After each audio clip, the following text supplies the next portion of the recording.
రాష్ట్రంలో లేనటువంటి విధంగా మరి కల్తీ కల్తీ కల్తీ అనేటువంటి విషయాల్లో ఈ రోజు నమోదవుతా ఉన్నాయి. కాబట్టి ప్రభుత్వము ఫుడ్ సేఫ్టీ వాళ్ళు తక్షణమే ఇంటర్వ్యూన్ అయ్యి ప్రభుత్వం బాధ్యత తీసుకొని ఫర్దర్ ఇవన్నీ జరగకుండా చూడాల్సినటువంటి బాధ్యత ఉంది. మేము ఎందుకు అంటున్నామంటే కూడా చెప్తాను. మీరు చూస్తా ఉన్నారనా, ఆరోగ్యశ్రీ ఎత్తేశారు, ఆరోగ్య బీమా లేదు, ఆరోగ్య ఆసరా లేదు, ఫ్యామిలీ డాక్టర్ లేదు. నేను తీసుకొచ్చినటువంటి గవర్నమెంట్ మెడికల్ కాలేజ్ ప్రైవేటైజేషన్ అని చెప్పి వాళ్ళ యొక్క స్కామ్స్ కోసం కమిషన్ల కోసం ఈ విధంగా చేస్తా ఉన్నారు. ఈ విధంగా ఉంటే ఎక్కడ న్యాయం జరుగుతుంది? ప్రజలకు మంచి వైద్య సేవలు ఎక్కడ అందుతాయి? అప్పుల పాలు అయిపోవడమా? మరి ఈ రోజు వీళ్ళ పరిస్థితి ఏంటి? కాబట్టి మేము డిమాండ్ చేస్తా ఉన్నాము, ప్రజల పక్షాన ఆలోచించి వైద్య ఆరోగ్య శాఖ మేల్కొని ఇప్పటికైనా మంచి ప్రజల మంచి కోసము వాళ్ళ కమిషన్ల కోసం కాకుండా ఆలోచించి ముందుకు వెళ్తే బాగుంటుందని చెప్పి మేము హెచ్చరిస్తున్నాం ఈ ప్రభుత్వాన్ని.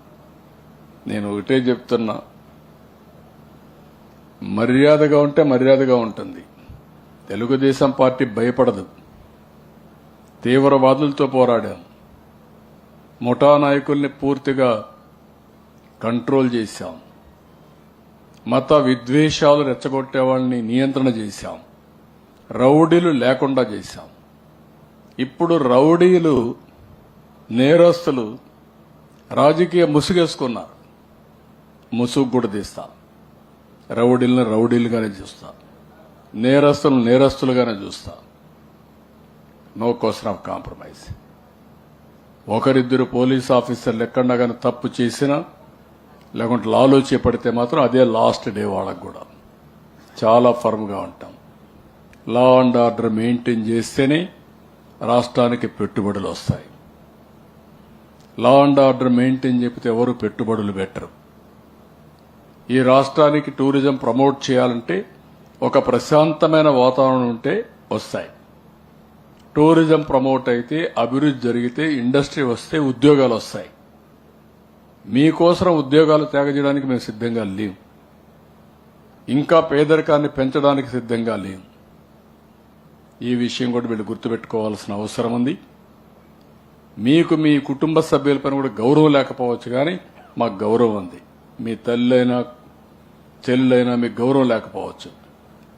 నేను ఒకటే చెప్తున్నా, ఏ ఆడబిడ్డ అయినా సరే, ఇన్క్లూడింగ్ వైఎస్ఆర్ కాంగ్రెస్ నాయకుల యొక్క భార్యలకు కూతుర్లపైన పెట్టిన వదిలిపెట్టను.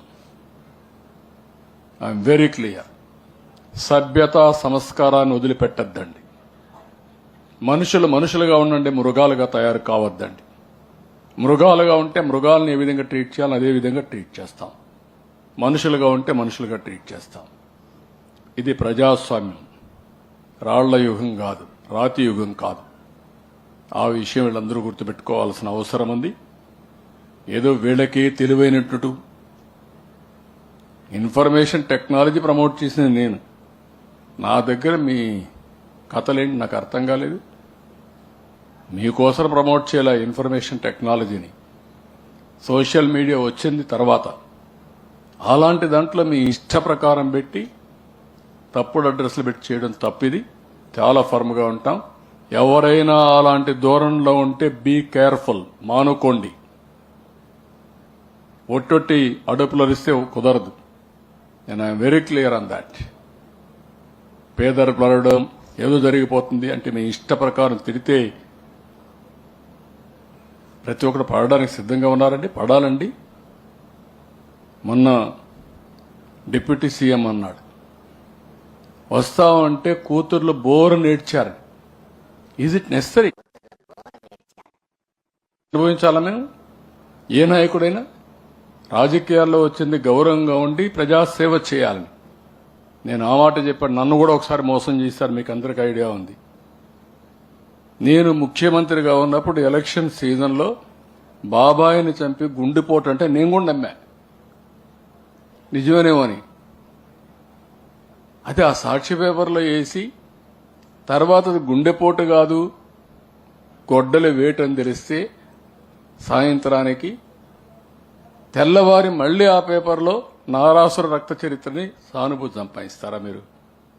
నేను ఆ రోజు లోపలేసుంటే ఏమేంటిది అందరినీ? అదే నేను చేసిన తప్పు. అది నా మంచితనం. ఆ మంచితనాన్ని దుర్వినియోగం చేయాలనుకుంటున్నారు. కబద్దార్, జాగ్రత్తగా ఉండండి. ఎవరిని వదిలిపెట్టం. తప్పును తప్పుగా చూస్తాం.